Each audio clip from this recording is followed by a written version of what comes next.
For centuries, people wondered if it might be possible at the moment of death for the human eye to retain its final vision.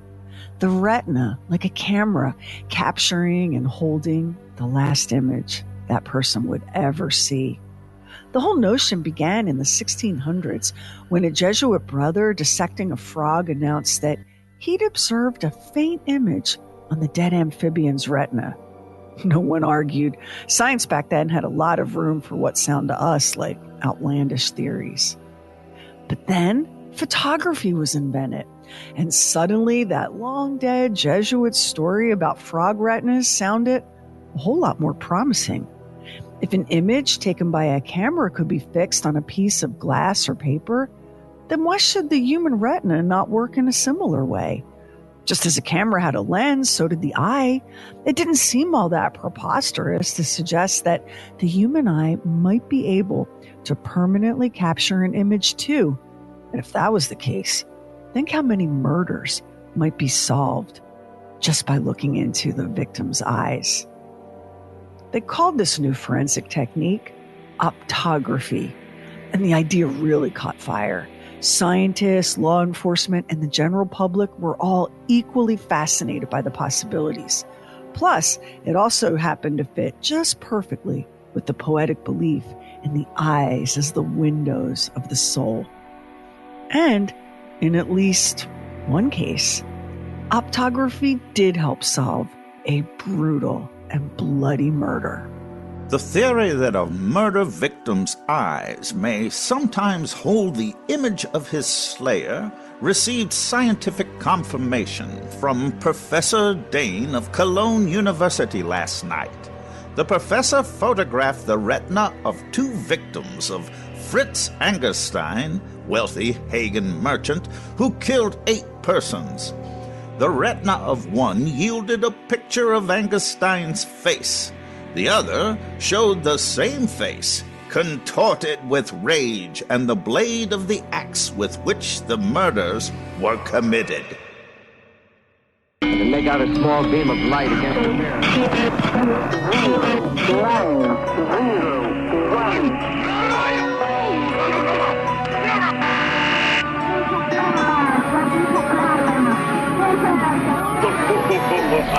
Truly weird stuff. Franz Christian Boll's 1876 discovery of rhodopsin started it all. Rhodopsin, also known as visual purple, is a light-sensitive pigment molecule in the retina. So remember learning about rod and cone cells back in school? Rhodopsin is in the retina's rod cells. It's what gives us vision in low or dim lighting. It was a big find for Boll, who died at age 30, less than a year before his colleague, William Friedrich Kuhne, got his hands on the lopped-off head of a freshly executed murderer. What? Yup. On November 16th, 1880, Kuhne, a professor of physiology at the University of Heidelberg, was waiting patiently in his darkroom for the dead killer's head to arrive. Kuhne likened human vision to photography, calling the eyes a whole photographic workshop. And it was Dr. Kuhne who gave the image captured on the retina of a corpse the name optogram. Kuhne had already experimented on animals, frogs and rabbits. Those experiments were, let's just say, bad news for the animals involved. Kuhne would restrain the rabbits, holding them motionless and forcing them to stare at gas flames or at windows in full daylight for hours. Then he cut off their heads and plucked out their eyes. He was after the section of the eyes containing the retina, believing that he needed to fix the rhodopsin in the rod cells in the same way that a photographer fixes an image onto paper or glass. Kuhne applied an alum solution to the tissue and then submerged it in sulfuric acid. It's giving mad scientist, but Kuhne was pleased with the results. Some of the optograms he collected from these rabbit retinas were so clear that individual window panes could actually be seen. But most were fuzzy and indistinct, and ephemeral. The images faded away almost as swiftly as they'd appeared. Even chemically doctored rabbit retinas made a poor medium for any kind of lasting picture.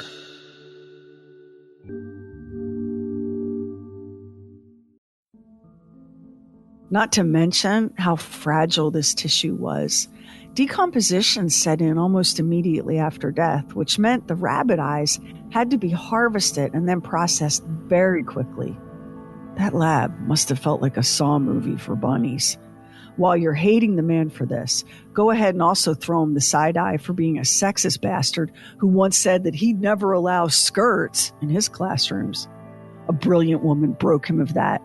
Dr. Henrietta Hyde, but she got there too late to save even a single rabbit. Anyway, Kuna was hot to get his hands on some freshly deceased human eyeballs, and that day finally came with the execution of a man named Erhard Gustav Reif. Unlike the bunnies, who had done nothing wrong, Reif was convicted of drowning his two youngest sons. He was sentenced to be beheaded by guillotine, a perfect opportunity for Kuna. The dead killer's head was scooped up and rushed to the laboratory at the University of Heidelberg. Kuna rapidly dissected the head, removing the left eye. As with the rabbit retinas, Reif's eye tissue was hardened with alum and immersed in sulfuric acid. And after 10 minutes, Kuna had an image. The problem was, it was an image that didn't appear to be related to anything the murderer might have seen in his final moments. Kuna suggested that the image possessed the same line as the guillotine blade. Spooky, right? Except Reif was blindfolded when the blade dropped and would not have seen anything, which is why some have argued that the shape on Kuna's Reif optogram more closely resembled the steps the condemned man was forced to climb to his execution. Steps he climbed with eyes wide open, no blindfold. Since the original Reif optogram has been lost, it's impossible now to study it any further. Now, one issue with Kuna's work is that human eyeballs are very different from rabbit eyeballs in one critical way, something called the fovea centralis, which is the focal point right there in the dead center of the human retina. That bullseye is tiny. It's about 1.5 millimeters. In rabbit eyes, there's no fovea centralis at all. A bunny retina instead has a horizontally extended area centralis, blah, blah, blah. Plus, a rabbit retina has a much higher ratio of rod to cone cells than a human retina. And that's just a couple of basic differences. So very little of what Kuna gleaned from his rabbit experiments was at all meaningful when applied to the human retina. Kuna worked in his lab with another physiologist, an American named Dr. W.C. Ayers. Ayers wrote an article for the New York Medical Journal describing how he had made over 1,000 experiments in collecting optograms and had come to the conclusion that it was a waste of time. It was impossible, even under the most ideal circumstances, to look for any image on the retina of a person who'd met with sudden death. And that was that, right? Wrong. Despite questionable results and skepticism from both the medical establishment and law enforcement, there were plenty of people determined to make the optogram the ultimate crime-solving tool, including a British police inspector named Walter Dew. Inspector Dew was on the case of the infamous Fiend of Whitechapel, a killer better known to us as Jack the Ripper. Even now, police are uncertain just how many victims died at the Ripper's hands, and it's possible that more than one killer roamed those dark and impoverished streets. But thanks to relentless press coverage, the public came to believe that just one serial killer stalked their streets. For Inspector Dew, the race to apprehend the murderer before he struck again meant following every lead and using every possible tool. Those were wretched days for me. The hunt became an obsession. I spent long hours on duty, only to return home worn out but sleepless. Night after night, I tossed about on my bed, seeing again and again the terrible sights I had witnessed. In this I was not alone. There were dozens of other police officers whose lives Jack the Ripper had made scarcely worth living. My food sickened me. The sight of a butcher's shop nauseated me. All this had to be hidden from the women folk. It would never have done to let them see you were worried. My aim always was to minimize the crimes. On their awfulness, I kept silent. The women were frightened enough without listening to such ghastly tales as I could have given. 1888, the year the Ripper unleashed hell on Whitechapel, was also peak optography time in the public imagination. With the city of London in terror and the police frantic to make an arrest, Inspector Dew was desperate to develop a lead. Perhaps an optogram might be the answer. So what that it had been loudly debunked by Dr. Ayres? What harm could there be in at least giving it a try, right? Since by this point, optography had left the dissection of eyeballs behind in favor of photographing them instead, there'd be no need for a fancy laboratory, just a camera. I have told you about the eyes of Marie Kelly, wide open and staring in death. To someone, those eyes suggested a possible clue. There was, at the time, a widespread superstition that the retina of a murdered person's eyes would, if photographed, give a picture of the last person upon whom the victim looked. I did not for a moment think that the police ever seriously expected the photograph of a murderer to materialize, but it was decided to try the experiment. Several photographs of the eyes were taken by expert photographers with the latest type cameras. It was already a pretty wild leap to suggest that the retina of the eye might retain an image of its last sight before death. Pretty crazy to try to pry the retina out of a dissected eye and then soak it in chemicals like a piece of film. But that plan actually sounds reasonable when you compare it to, let's just take a photograph of the corpse's eyeball, because that might also reveal the very last thing the victim ever saw. Inspector Dew was desperate to solve the case, but you heard the man. He didn't expect any kind of legitimate evidence to come of the photography. The result was negative. But the very fact that this forlorn hope was tried shows that the police, in their eagerness to catch the murderer, were ready to follow any clue and to adopt any suggestion, even at the risk of being made to look absurd. Even a veteran police officer as seasoned and respected as Walter Dew couldn't persuade people that optography had no value as a forensic tool. This was the Victorian era, and the Victorians were as fascinated by photography as they were by the supernatural. Ghosts and spirits, telepathic communication, seances, all with the goal of communicating with the dead. It took an American named William Mumler to bring photography and the realm of the dead together into one craze that swept post-Civil War America and Victorian London: spirit photography.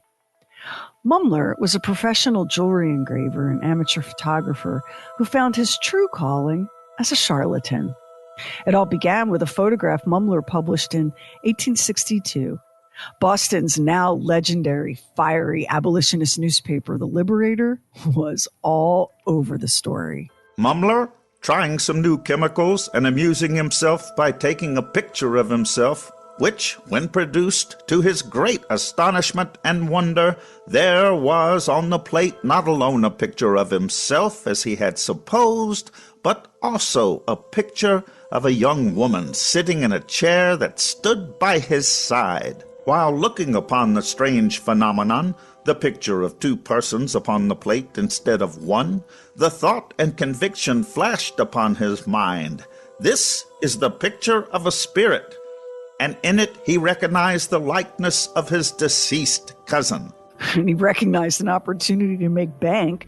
Mumler left his engraving business and launched himself into his new career as a spirit photographic medium. He set up shop in Boston and New York and soon had more customers than he could handle. America, after the Civil War, was a country in deep mourning. The dead numbered somewhere between 620,000 and 700,000 souls. The grieving were desperate for comfort. And what could be more comforting than proof that the lost loved one was ever nearby, invisible in this world, but captured by the eye of the camera lens? A widow lady, who was accompanied to the rooms by her mother and a daughter, sat for her picture and that of a spirit also. When it was finished, the daughter first saw it and instantly exclaimed, bursting into tears, "Why, mother, this is father!" The grandmother looked at it and exclaimed, "Yes, this is my daughter's husband." And the mother looked and said, "This is my husband." All were weeping at the truthful likeness of a spirit. Were there doubters? Absolutely, including one of the most prominent photographers in Boston, Mr. Luther H. Hale. Mr. Hale has, by request, imitated these spirit photographs, but he says he can only imitate them using 2 negatives and printing twice. He says he cannot see how they can be produced on the card with only 1 negative, which is the case with all of Mr. Mumler's spirit pictures. A physician named Ammon Brown sat for Mumler's spirit camera. On one picture, Dr. Brown had the likeness of a beautiful female spirit. On another, he had the picture of 2 women and 1 man beside his own. Dr. Brown, being a scientist himself, couldn't help but be curious about how it all worked. He asked Mumler if he might be allowed to observe the photographer's process. Dr. Brown has examined it carefully and patiently and is fully satisfied that there is no deception in it. If these pictures claim to be the pictures of spirits, be a swindle or a sleight of hand deception, the operation beats the ingenuity of all the necromancers and prestidigitators of the present and the past. Dude, people back then really knew how to put a sentence together. Anyway, Dr. Brown declared that he had been present at the creation of 20 spirit pictures, said he'd watched the entire process from beginning to end. I have even prepared the plates with my own hands. I am fully satisfied that the pictures are what they are claimed to be. Real photographs of real spirits. Mumler's most famous portrait subject happened to be the most famous grieving widow in America at the time, Mary Todd Lincoln. In Mumler's photograph, Mary Todd sits facing the camera, shrouded in black widow's weeds. Standing behind her, large hands resting gently on her shoulders, is the ghostly image of her deceased husband. That unmistakable lankiness of figure, the distinctive cragginess of face, faint and ghostly and undeniably Abraham Lincoln, the recently assassinated 16th President of the United States.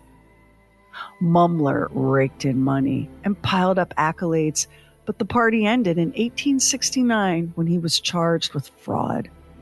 One of Mumler's loudest critics was none other than P.T. Barnum, who testified against him in court. Listen, when even P.T. Barnum finds your fraud disgusting and says you've crossed a line, Mumler exploits the sorrow of the grieving, Barnum declared. It's appalling, and it needs to stop. It was proven in court that Mumler's trade secret was his use and reuse of improperly cleaned photographic plates. That was it. He was found guilty of perpetuating fraud. Mumler was forced to abandon his work with the spirit world and earn his living on plain old earthly photography instead. And P.T. Barnum, having done his civic duty, returned to selling the public tickets to see his Wild Man of Borneo and Jojo the Dog-Faced Boy. You just know Mumler had to be furious at being brought down by one of the most famous hucksters to ever live. Weirdly, Mumler's disgrace hardly even mattered in the world of spirit photography. Just 3 years later, photographer Frederick Hudson was selling spirit pictures in London. And 3 years after that, in 1875, a French spirit photographer named Edouard Bouguer was arrested and charged with fraud. Bouguer confessed, and his method was pretty creepy. He used dolls to simulate ghosts and spirits, dolls he wrapped in gauze and then glued photographs of faces onto their little china heads. Okay, thanks for that nightmarish image. Bouguer's confession was published all over the world in both French and English. And that was probably the end of spirit photography, right? Right? Wrong. As former witness for the prosecution, P.T. Barnum is credited with saying, "There's a sucker born every minute."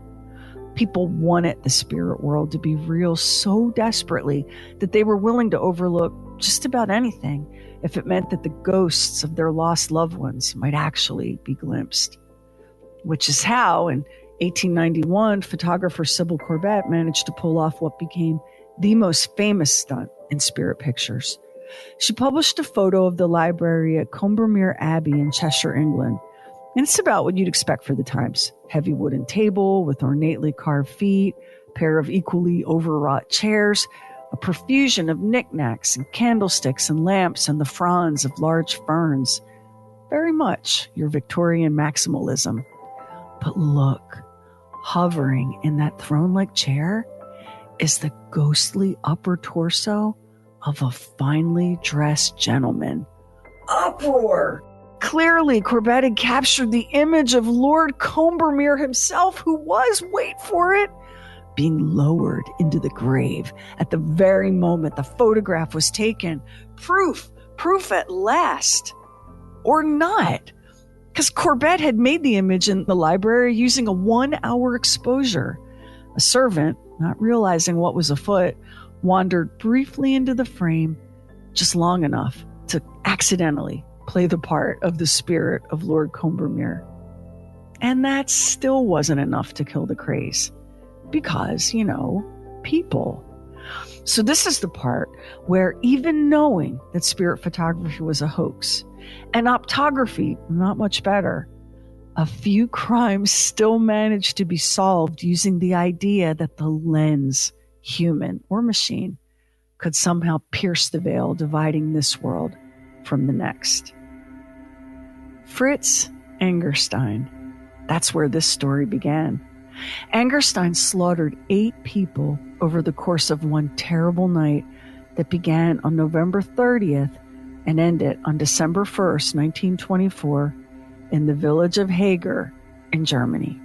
Angerstein was found by the police lying wounded on the threshold of his house, which was on fire. Inside were found no fewer than 8 bodies. Those were the owner's wife, her mother, her sister, 2 clerks, 2 gardeners, and a maidservant. All had been killed with axes and a hunting knife. Frau Angerstein having been dragged from a sick bed. A little girl of 5 is missing. Was Fritz Angerstein a family annihilator? Or, as the neighbors described him, a quiet and modest man, model husband, father, and citizen? Those of us whose partners are wacky wild cards need to take a moment to be grateful for that, since no one in the history of ever has described a mass murderer as a wacky wild card. You can keep your quiet model citizen, thank you very much. Anyway. Angerstein now lies in a local hospital in a state of delirium, real or assumed. It was while he was raving about the frightful doings of the robber band of whose alleged invasion of his home he is the sole witness that Angerstein's prints were taken. Fingerprints that were an exact match to those lifted from the murder weapons, an axe and a dagger. Angerstein's wounds, once treated in hospital, turned out to be not just minor, but self-inflicted, according to police. It was also immediately clear to police that Angerstein was in some kind of financial trouble, which didn't necessarily qualify as a motive for the murders, but it was evidence that all was not as it seemed in Fritz Angerstein's tidy and prosperous life. And equally troubling was Angerstein's behavior on the day of December 1st, 1924. Angerstein sauntered down into the village and posted letters, also buying a box of chocolates for his wife, whose illness he discussed with tears in his eyes. While that charming scene was playing out, Angerstein's wife was lying on her blood-soaked mattress, rigor mortis stiffening her limbs. She'd been stabbed 18 times. Angerstein talked with a half a dozen acquaintances. To all of them, he voiced the premonition that something was wrong at his home, and his anxiety was so pronounced that the village constable offered to accompany him back to the villa. This service Angerstein emphatically declined. You bet he did. Angerstein's plans for his homecoming included a barrel of kerosene and a match, not an inquisitive constable. He poured kerosene over the bodies and furniture and set the house ablaze. Then he went out into the yard and stabbed himself twice in the side and began yelling for help. Fritz Angerstein made the kind of unforced errors that would have the whole team at Dateline just shaking their heads. There was the locked strongbox packed with money, an odd thing for that gang of bandits to have left behind. Forensic and medical tools were definitely less sophisticated in the 1920s than they are today, but not so primitive that law enforcement couldn't establish time of death, which was long before 6 o'clock in the evening on December 1st. And Angerstein insisted that was the time of the bandits' assault. And the size of that marauding crowd, 20 bandits, that's a whole lot of bandits to be prowling around a village of maybe 1,000 people. Not one of Angerstein's neighbors reported seeing even a single unknown individual in the neighborhood. Not one person could be found to even loosely corroborate Angerstein's story. And then there was this. It was ascertained that Angerstein was not the real owner of the quarry he operated, and that he had misappropriated money entrusted to him by the company by which he was employed.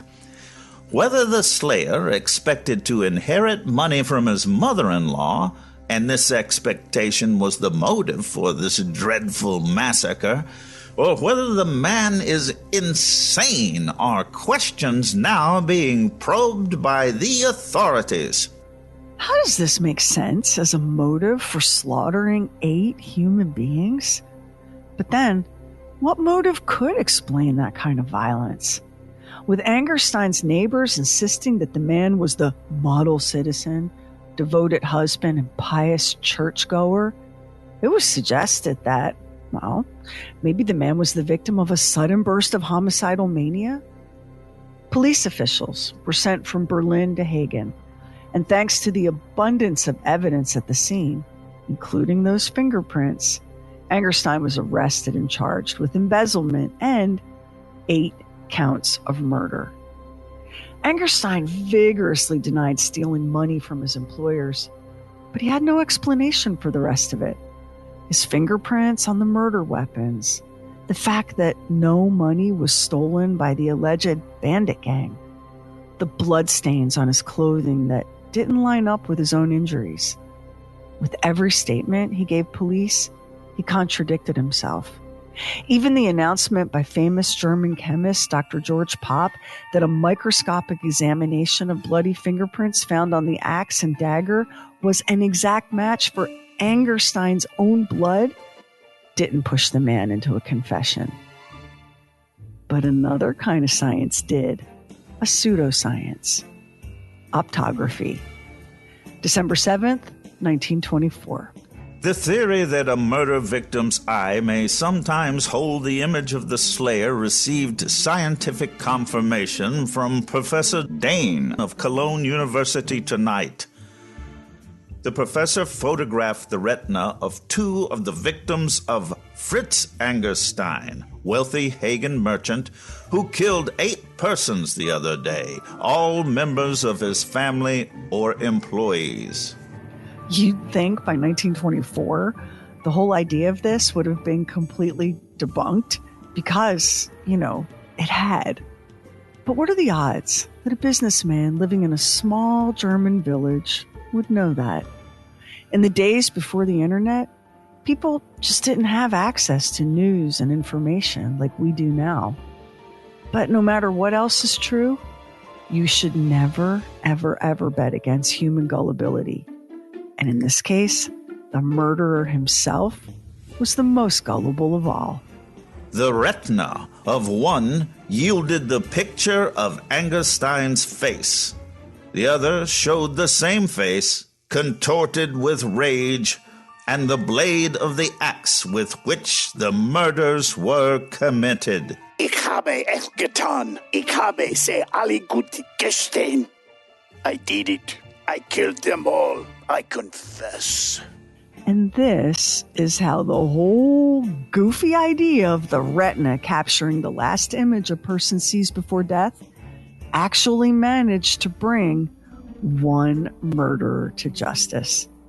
It's the only case in the history of the law where an optogram had any value at all. Your retina might be useless as a crime-solving tool, but listen, it's such an amazing thing. It works like the tiniest computer, processing all the visual information that hits those rods and cones before transmitting it to the rest of your brain. I mean, think about what's really happening here. That layer of cells lining the back of your eyeball, constantly converting light into nerve signals. Come on, that is wow. And the retina has so many different kinds of cells all working together. Scientists are learning that some of those cell types can be traced back more than 400 million years to the one common ancestor shared by all of Earth's vertebrates. Think about that. Pretty amazing stuff. Fish, reptiles, birds, mammals, you, all sharing this most miraculous of senses. And humans have always believed that the eyes hold special, even mystical power. The ancient Egyptians worshipped a god they called Horus, who took the form of a falcon. The right eye of Horus was the sun, a symbol of power. The left eye was the moon, representing healing. The eye of Horus has been a powerful symbol of protection for millennia. Painted on coffins and papyrus, crafted into amulets and other jewelry. And then there's the evil eye. People have been trying to protect themselves from its malevolent power for more than 5,000 years. The ancient Greeks and ancient Indians believed that vision was the result of a beam of light flowing from the human eye and interacting with objects in the world. And it's not that far a leap to imagine that the eye had the power to also transmit energy, harmful energy. Belief in the evil eye may date all the way back to Mesopotamia, but it's still very much alive and well today. The symbol is everywhere, from jewelry and tattoos to posters and toss pillows. Old Celtic lore is full of tales of the second sight, the ability to see into the future. It was thought to be as much a curse as it was a gift. With the Dark Ages came a whole new superstition about eyes and eye color. Light green or blue eyes might be highly desirable today, but in medieval times, having that eye color could get you branded as a witch. Even now, a simple twitch of the eye can mean good or bad fortune, depending on what culture you grew up in and which eye is twitching. And have you ever heard that a single eyelash falling out means that someone is thinking about you? Go ahead and grab that fallen lash, close your eyes, and make a wish, and then blow on the lash. You never know, right? The human eye is a miraculous and powerful thing, but it's not a camera. The retina is an absolute marvel, but it's not a piece of film. Spirit photography, as the Victorians practiced it, was a hoax. But plenty of people have claimed to capture something inexplicable on film. Ghost photos. They're a little bit like UFO sightings. The majority have a perfectly natural explanation, and some are deliberate hoaxes, and a few, a small percentage to be sure, but still significant, simply can't be explained. There's just something there, something unknown, and at least for now, unknowable. Murderer Fritz Angerstein might ultimately have confessed without being told that his victim's eyes had captured his monstrous crime. We'll never be certain. But let's join him now in his cell at the Limburg Anderland prison, where he sits alone and ponders his fate. He had thought he might kill himself that December afternoon in 1924 with the same dagger that he'd used to slash and carve and hack the 8 people whose bodies were strewn throughout his home. But Angerstein was as much a coward as he was a killer, and in the end spared himself in the hopes of selling a lie. Little did he know that it was another lie, the lie of the optogram, that would bring him down. In July 1925, Angerstein was found guilty and sentenced to death, not once, but 8 times. 8 death sentences, 1 for each of his victims. He had 4 months to sit in that cell, awaiting the call of the executioner. Who knows what filled his thoughts in the days that remained to him? Was he tormented by what he had done? Was he racked by nightmares of the blood and the screams, by the memory of his victim's eyes, first wide with terror and then slowly clouding in death? Angerstein was led from his cell on the morning of November 17th, 1925, and beheaded by the Royal Prussian executioner Franz Friedrich Karl Grappler. Grappler, the most famous executioner in all of Germany, only needed the 1 drop of the blade to take Angerstein's life. The remaining 7 were strictly symbolic. The killer died on his knees, hooded, his eyes, if they were the windows to his soul, taking in nothing but darkness, his eyes capturing only an infinite, impenetrable night. Next time on True Weird Stuff, you've heard of the Freemasons. It's one of the oldest organizations in the whole world, a fraternal society just oozing rituals and secrets and mysteries.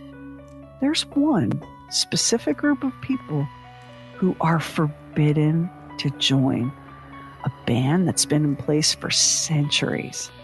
Some of these people rebelled, and they formed their own secret society. And as their mascot, they chose a tiny dog with a smushed-in face. You are invited to the Secret Order of the Pug on the next True Weird Stuff. Special thanks to our voice talents on this episode, Carrie, Doc Bowser, and Don Morgan. Sherry, yet again, in another True Weird Stuff episode, a science fair project of mine has come to fore. When I was in 8th grade, I won first place in a science fair with a thing about photography. And it sort of launched me into a hobby for a period of time. And to the point that before we had digital photography, you had to have your own darkroom. So I had my own darkroom at home. And so when I was in high school, I was the photo editor of the yearbook and the school newspaper. So a lot of the pictures that were in the yearbook were pictures that I've taken. And my joke was, would you like to come into my darkroom and see what develops? Oh, my God. I know, it's awful. You know what's interesting about this, though? On the face of it, you'd say, you know, the idea that whatever image is on your eyeball last would stay, because when you think about stuff that happens with light, sometimes if it's really bright light, that stays for a while. So you can see where the theory came from. Oh, totally. And, if you think about like what happens when a person dies, everything is kind of frozen in time. Yeah. The expression on their face, everything. And, then what people didn't really understand, in detail, the process of decomposition and rigor mortis and all that. So it seemed like a reasonable idea that the retina would capture that image. And when you consider that photography was so new and so magical, and it made sense to people. Like, I hate when people make fun of the olden days because they were working with what they knew. Mm-hmm. And, kind of like, the process of photography did seem a little bit like human vision. I think that was the 1840s when photography first came around. And what they would do is, and this was true especially during the Civil War. If you see a lot of the Civil War pictures that Matthew O'Brady did, they had a plate. So they had the camera and then they had a plate, and whatever image they had, the plate, it would be captured on the plate. But they had to, in order to get the light and everything, they had to keep the aperture on the camera open for a long period of time, which is why those Civil War pictures, a lot of times what they did is they posed the bodies. They posed them, and there's very obvious tells as to the fact that happened. What was interesting was after the war, they took a lot of those plates and they built greenhouses with them, and we lost those plates and those images forever. Yeah, people didn't understand. Like, we don't necessarily. I think the average person is, so consumed with just living their life that you never stop to think, oh, I'm living in history. I'm experiencing and witnessing things, and maybe have the opportunity to curate things for the people of the future. But that plate, that idea of having long exposures on specially treated glass plates, that technology was what made spirit photography possible, because Mumler, what he was doing was he just was not thoroughly cleaning plates. And, so even like the Dr. Brown, who said, I personally witnessed and there was no trickery. You didn't see the trickery. You saw him put a single plate in the camera and capture an image of a living person with a spirit. You didn't see him not cleaning the plate or preparing the plate prior to your arrival. Right. So that's the technology of the day. And this is one of the great things about human beings. As our technology evolves, so do our methods of fraud, trickery, and hoaxing. They evolve with our technology. So photography was new, and the vibe, the mood was definitely contemplative, and people were very much focused on what happens after you die. Where are my lost loved ones? So there was the vibe, the moment was just right for something as crazy as optography. And one of the worst things in this story, and there's a lot of bad things. I mean, we have, a family annihilator and Fritz Angerstein. We have the German Reif who drowned his two little boys, whose freshly beheaded head was given to the laboratory at Heidelberg. And we have all those bunny rabbits that never did anything to anybody, just being tormented. And for what, right? For basically like this crazy notion that you could in any way capture an image off of a retina. Although in the case of at least one of those rabbit experiments, it seems like they did. But in order to get that image, what those rabbits were subjected to was insane. Like, that rabbit was forced to look unblinking at the brightly illuminated window for hours, and then, had its eyes pulled out. Oh my God, I can't even stand to think about it. So with that one flimsy shred of something, an entire craze was born. And long after this was debunked, like, they were still talking about it because news didn't travel very far or very fast. How would you know any of this without the internet or mass media? Think about that for a second. how possible it was to be blissfully unaware of all sorts of things back in the day. And as for the police working on the Jack the Ripper case, I mean, they were desperate. They would have followed any lead. You heard Inspector Dew. He wrote a pretty famous, if you're into this sort of thing. So Inspector Dew wrote a famous autobiography about his life in policing. And the Jack the Ripper case is one of many cases that he talks about. And it's a real look at police work in the Victorian era. And what's interesting is they didn't have the same techniques and technologies we have now, but good police work is good police work, right? Like, that's what makes the Sherlock Holmes novels so fascinating, that deductive reasoning and that, that following a piece of evidence or a clue down as far as it'll lead you. So Inspector Dew's book is really good. So for as good as the book is and as great as the story is of using optograms to try to find Jack the Ripper, you heard what Inspector Dew said. He didn't believe it. They were just desperate. They were so desperate. This business of spirit photography is fascinating, and it has fascinated people for a long time.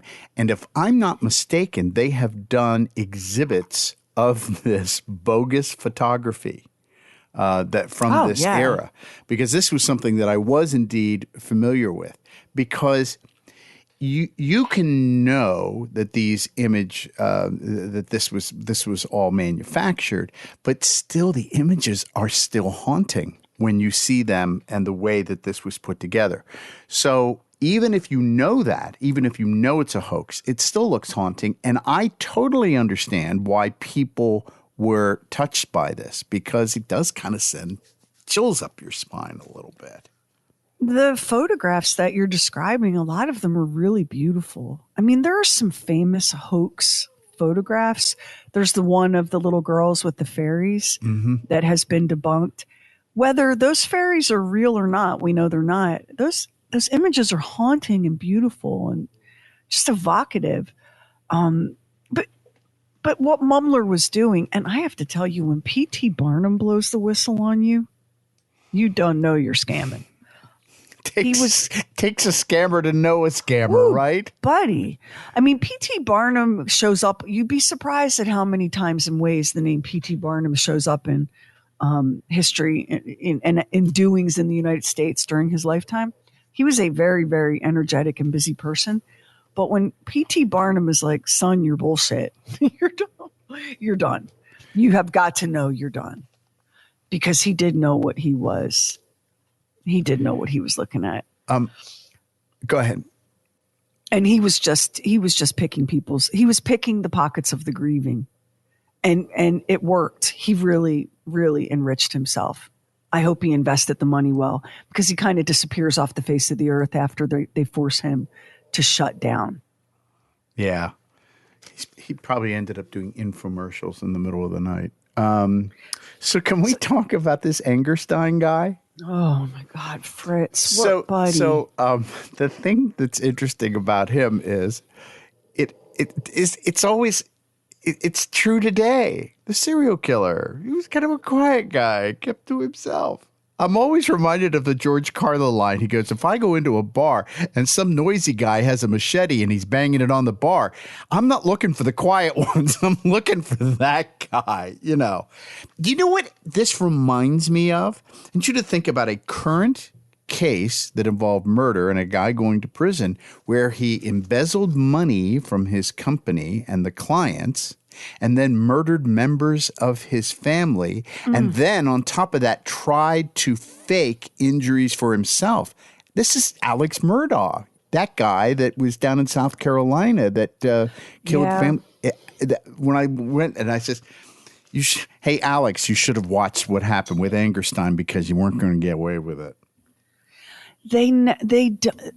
It's amazing to me. I mean, I'm sure that in the course of time, plenty of people have done this and have managed somehow to either skate on it or disappear. We had an episode, a True Weird Stuff episode a while back, where there was an entire family slaughtered on a farm, and they never really solved it. Remember, in Germany as it happened. Yes. So there was a time when you could do this sort of thing and get away with it, but Fritz made really bad, like, oh no, you did not, mistakes. And one of the things that he did that you see over and over again with these guys, they want to give themselves some injuries so that their story is convincing. But I don't know what kind of person you have to be to really take a knife to yourself and do the kind of damage that needs to be done. But people have done this sort of thing. We see it a lot in the world of true crime. You see, like, the family has been hacked to smithereens, and dad's got kind of a paper cut on his left forearm. Yeah. Well, It takes something to really, like, do to yourself what you would have to do to yourself in order to be even plausible that you were also attacked. Because what are the odds? 8 people died, Fritz, and you alone survived, mostly unscathed. 8 people died, and they didn't just, they were butchered. They were butchered. They were. I left a lot of those specific details out because it's gruesome. But here's the thing. The man said 20 bandits came and savagely attacked the people in this house. And yet no money or valuables were stolen.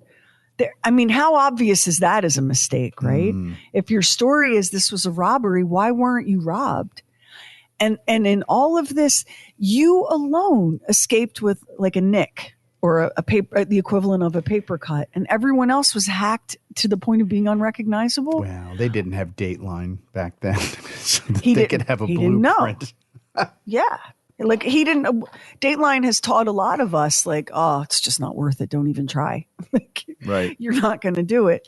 The question that I had at the end of this episode is even more zoomed out. The guillotine. Mm-hmm. It sure did seem like a fast and efficient and relatively clean manner of execution.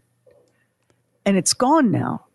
Like, when you think about, like, lethal injection, there's some horror stories about lethal injection. Oh, yes. And recently. And you and I, recently, and you and I both know that a hanging is a complicated little bit of math and physics.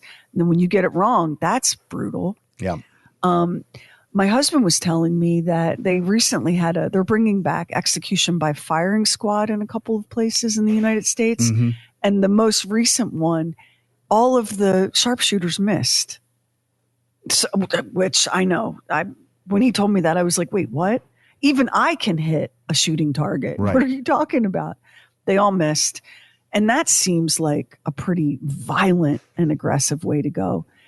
Now, I'm not suggesting that being beheaded is a good time, but doesn't it seem swift, clean, and efficient? Yes, but here is the reason why guillotine was not used. People don't have the stomach for the blood.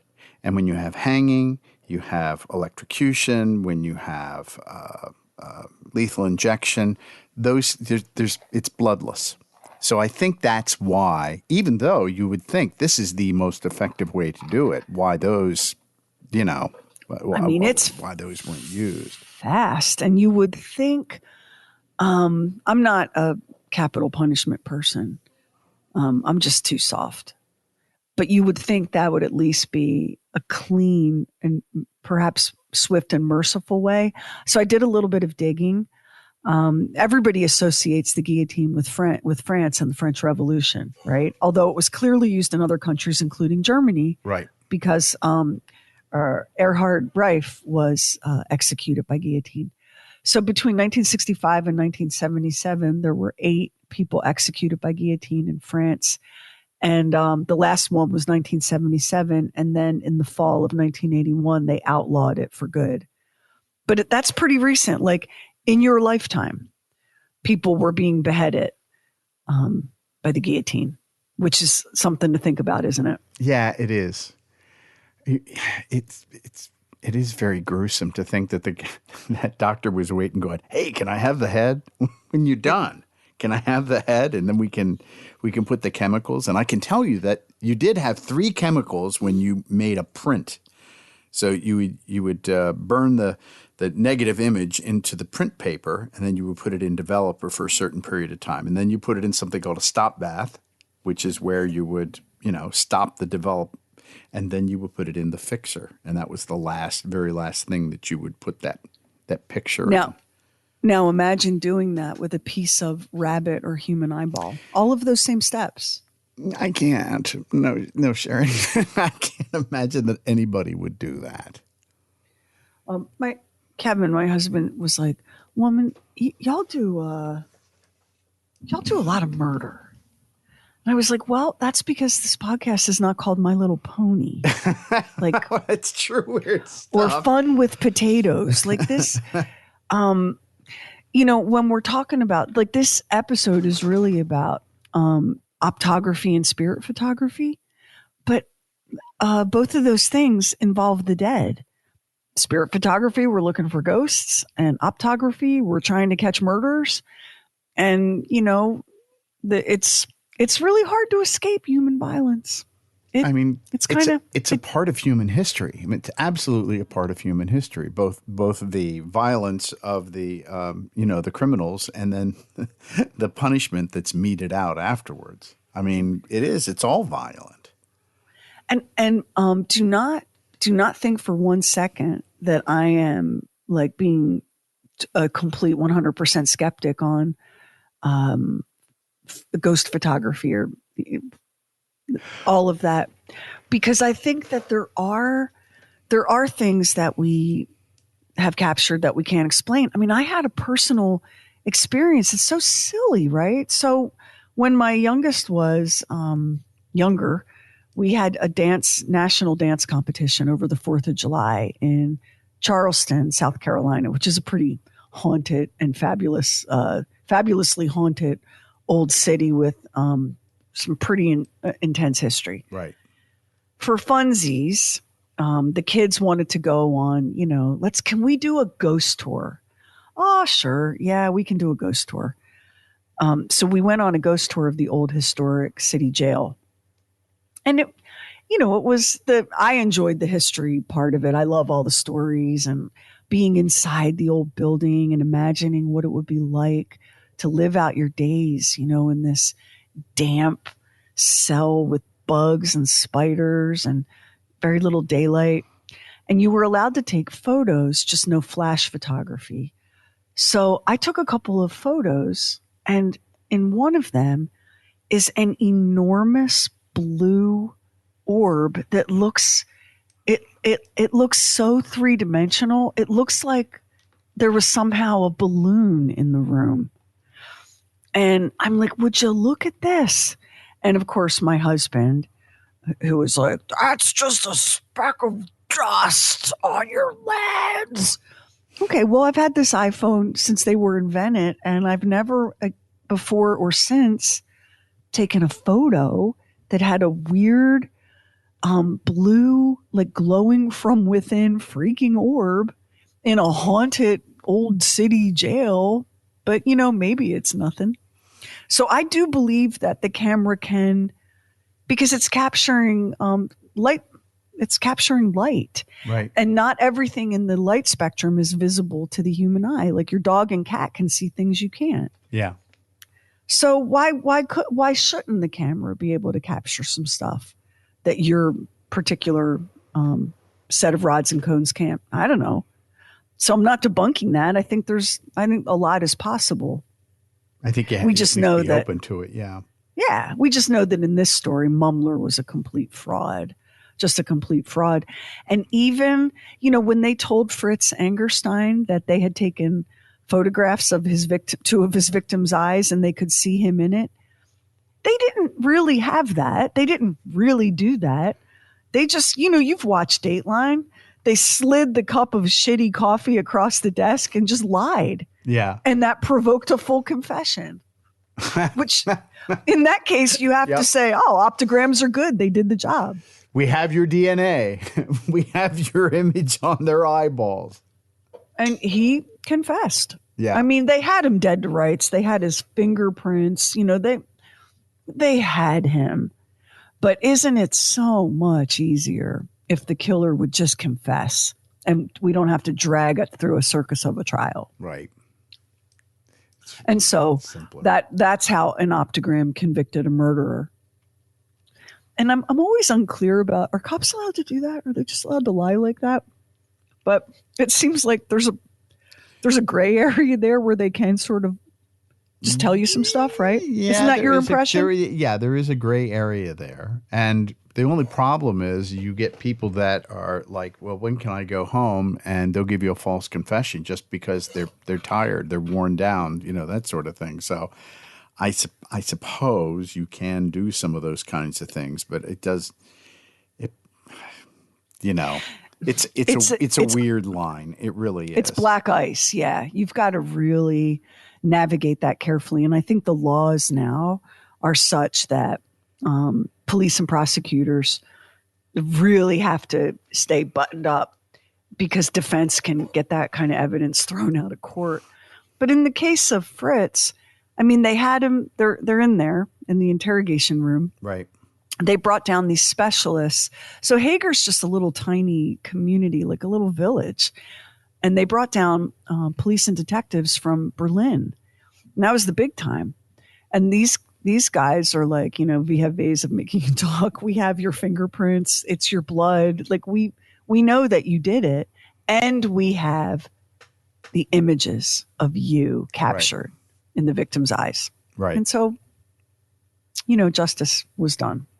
I think it's interesting that as recently as 100 years ago, people were still buying that. It's really scary, isn't it? Yeah. How it's just really scary. But you were talking about go ahead. Little has changed, how little we've grown. You were talking about the eyes transmitting energy. My mother's could do that in church. She could transmit all kinds of energy. Oh, I believe in it. Church, I have no trouble believing if you had made any noise or anything else. Yes, my mother had that possibility. The other thing I wanted to ask you is Dr. George Pop. Hey, had you thought about dermatology?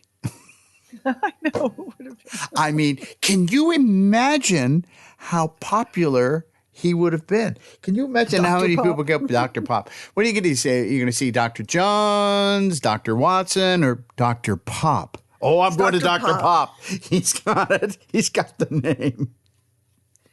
There are so many aspects of this story that you go, I don't think I could do that. I couldn't work in the bunny eyeball slaughtering lab at the University of Heidelberg. I just could not. I could not do that. And to be like a superstar celebrity executioner, can you even imagine what that life was like? You know, what are the groupies called? I wonder. I mean, we think of like, oh, we don't know the name of the person who is, putting the chemicals in the lethal injection or pulling the switch for the electric chair. Like that's shielded. Mm-hmm. This guy was getting the best tables at restaurants because he was the executioner to the stars. Like there's just a lot. And this wasn't that long ago. There's just a lot in here. No, it really wasn't all that long ago. And poor Mary Todd Lincoln. They did this to her. You know, if you know anything about poor Mary Todd Lincoln, she was not the most stable of people to begin with. And then they did this. Then she had the trauma of her husband being assassinated, and they lost a young son. Willie. Tad. Willie? Was it Willie? Wasn't it Willie? Yeah. I think it was Willie, wasn't it? I thought it was Tad, but I'm doing this off the top of my head, so I haven't done any research on that. So anyhow, it's really sad that they took advantage of her in this way too. Somebody famous, and I guess you're thinking they're using that as should I get this spirit photography? Well, I just did it for the president's widow, for the first lady, for the former first lady, and she saw her husband on it, and you're going, oh, well, then this must be legit, When you add that, so they lost their son, and then President Lincoln was assassinated, and then his body was sent on tour. We covered that in a different episode of True Weird Stuff. His body was sent on tour, where it became the stuff of absolute nightmares, and they kept having to fumigate it and put powder on him. I mean, it was terrible. It was abuse of a corpse. It was a disgrace. And Mary Todd is getting her picture taken with her husband's ghost. Like how the woman, to your point, she was not well. She was. How she didn't completely lose it, I don't know. The way that we take people who are in the public eye and strip them of their humanity is something, isn't it? Yes. It's sickening is what it is. But guess what? It's still going on. We have not evolved in this way. We are no better than we were 100, 150 years ago. And in some ways, the pattern, the human pattern is a couple steps forward, few steps backward, a little bit forward, a little bit backward. And in this way, we make progress, but it's in such fits and starts. And we're in a period of regression right now. I will tell you, it's only tangentially connected, but it's interesting. So I don't know what we had finished the Pee Wee Herman documentary, and I don't know whether like somebody put their paw on the remote or whatever, but suddenly it's season 1, episode 1 of the TV show All in the Family, which I'd never seen season 1, episode 1. I've only ever seen All in the Family in reruns. It was on TV at a time when I lived without TV. I was a kid without television, and it wouldn't have appealed to me anyway. It was such a grown-up show. Anyway, here's season 1, episode 1. It's the very first, All in the Family. And it could have been filmed today. The things that Meathead and Archie were arguing about, it was absolutely like ripped from the headlines. We have gone so far backward. I don't even know that most of us realize how far backward we have gone so fast. Socially, I mean, culturally. Well, we keep on going faster and faster with technology, but we don't seem to be evolving as people. Yeah, we're technology's faster than we are. We're losing that race. Yeah. And there were things in the episode that were like you wouldn't see today. Like, you know, maybe you remember that TV show with fondness. You know, oh, he called Edith, his wife, dingbat or whatever. But it was mean-spirited. It wasn't an affectionate dingbat. Like he was, stop talking, you dingbat. I mean, it was nasty and it was unpleasant. But I could see watching that episode. I could see what the writers and the creators of the show were doing. It was absolute biting social commentary. It was just kind of depressing to realize that we're still here. By the way, I've got the 411 on Lincoln's children. You're right. Okay, Willie let's hear died. it. Willie died as a child. Typhoid fever. Edward died as a child as well. Tad died at the age of 18. And the only one of his children that lived into adulthood till 1926 was Robert Lincoln, who was saved on a train platform when he fell into the tracks by a guy named Edwin Booth, whose brother was John Wilkes Booth. Boy, that is some kind of interwoven destiny, isn't it? It sounds like it's not true, but it is. It sounds like, oh, that's an urban legend. No, that absolutely did happen. Now imagine that you're Mary Todd Lincoln. And imagine you've lost your children and then your husband in this violent way. And and your country is torn apart. What are we doing taking ghost pictures and exploiting that woman like that? What the hell is wrong with Edward Mumler that he would? Anyway, just greed. Just want to get paid. As we say, special place in hell. Yeah. So there you go.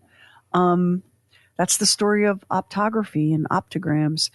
And it's really a shame that the few optograms that they were able to create got lost somehow. But, then again, people back then didn't think that stuff was worth preserving.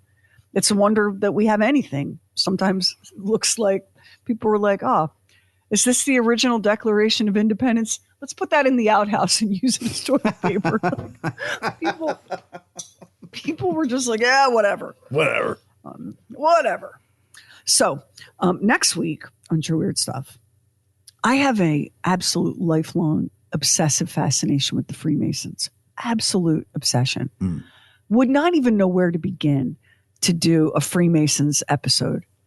Never even dreamed of going deep into the world of Freemasonry because it's so mysterious. And I think that I've known people, they're all men. I've known people over the course of my life that were in Masonic lodges, and they seem to be doing like an awful lot of good. And they wouldn't tell me any of their secrets or show me any of their secret handshakes or whatever. So I'm fascinated by it. And it turns out, and you already know this, Max, because you were brought up in an intensely Catholic family. If you're Catholic, you're not allowed to be a Freemason. Right. And it's not the Freemasons that tell you that. It's the church. The Vatican has forbidden Catholics from becoming Freemasons since the Middle Ages, when Freemasonry began. And it really did begin as a guild of stonemasons in the medieval period. And the Catholic Church just thought that the Masons were not Catholic in the way that the church wanted them to be. The Freemasons had a different idea about God, who they called the Great Architect, a different idea about what it meant to be a man of faith. And the Catholic Church back in the day was like, that's going to be a no from us. And they were so adamant about Catholics not becoming Masons that one of the popes issued what they call a papal bull, which is basically a big proclamation telling you absolutely no way. So not only were Catholics not allowed to be Freemasons, but women, of course, were not allowed to be anything. And so an archbishop in Germany, and what you have to love about this is that it was a Catholic archbishop in Germany was like, oh, Holy Father, is that right? We can't be Freemasons. Well, then maybe we need to start our own secret society that Catholics can join, only Catholics. And you know what? While we're doing it, let's let women in. What do you think about that? And let's choose as our symbol a little dog that had only just come to Europe a couple hundred years earlier. And this little dog was the beloved pet of royalty, the pampered little smoochy head of the nobility and the aristocracy. And that dog was a pug. And so the archbishop in Germany created the Fraternal Order of the Pug. Sounds like you're making this up. And when you hear what was involved in becoming a pug, you're going to be convinced we're making it up because it's too good to be true. It's too good to be real. All rise for this meeting of the Order of the Pug on the next True Weird Stuff.